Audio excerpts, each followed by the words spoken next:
Here are some tips to adjust your full overlay cabinet door hinges. With full overlay door hinges, you can manually adjust your cabinet's vertical alignment, door depth, and door gap.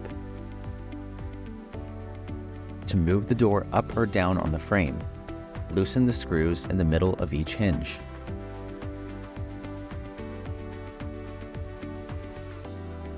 Raise or lower the door until it reaches the desired height.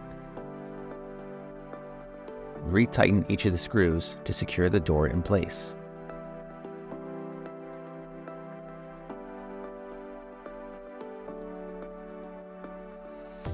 Adjusting the door depth can help eliminate a bouncy door front.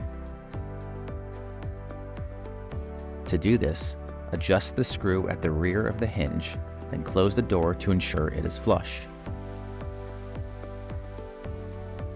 To change the gap between the doors, adjust the screw at the front of the hinge.